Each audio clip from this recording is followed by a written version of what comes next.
കേരളത്തിന്റെ സ്വപ്ന പദ്ധതിയായ Kochi metro rail service ഉദ്ഘാടനം പ്രധാനമന്ത്രി നരേന്ദ്രമോദി തന്നെ നിർവഹിക്കും. ജൂൺ 17-ന് ഉദ്ഘാടനത്തിനെത്താമെന്ന് പ്രധാനമന്ത്രിയുടെ ഓഫീസ് സംസ്ഥാനത്തെ അറിയിച്ചു.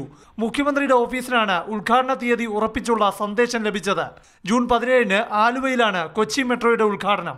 ഉദ്ഘാടനത്തിന് പ്രധാനമന്ത്രി തന്നെ എത്തുമെന്ന് അറിയിച്ചതോടെ ഉദ്ഘാടന തീയതിയും ഉദ്ഘാടകനും സംബന്ധിച്ച ആശയക്കുഴപ്പങ്ങൾ അവസാനിച്ചു.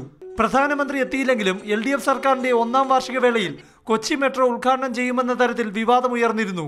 ആദ്യഘട്ടം പണി പൂർത്തിയായ കൊച്ചി മെട്രോയുടെ ഉദ്ഘാടനം മെയ് 30-ന് നടത്താനായിരുന്നു ആലോചന. എന്നാൽ പ്രധാനമന്ത്രിയുടെ സമയത്തിനായി കേരളം അഭ്യർത്ഥിച്ച് കാത്തിരിക്കുകയായിരുന്നു. ഇതിനിടെയാണ് പ്രധാനമന്ത്രി എത്തിയില്ലെങ്കിലും ഉദ്ഘാടനം അനന്തമായി നീട്ടിക്കൊണ്ടുപോകില്ലെന്ന് പറഞ്ഞ് മന്ത്രി കടകംപള്ളി സുരേന്ദ്രൻ വിവാദത്തിന് തിരികൊളുത്തിയത്.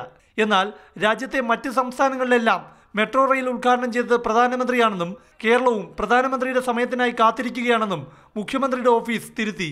ഇതോടെയാണ് വിവാദം അവസാനിച്ചത്. ഉദ്ഘാടനത്തിന് പ്രധാനമന്ത്രി എത്തുന്ന സമയം ലഭിച്ചതോടെ കൊച്ചിയിൽ മെട്രോ ട്രെയിൻ സർവീസ് ജൂൺ 17-ന് ഓടിത്തുടങ്ങും. മാതൃഭൂമി ന്യൂസ്, തിരുവനന്തപുരം.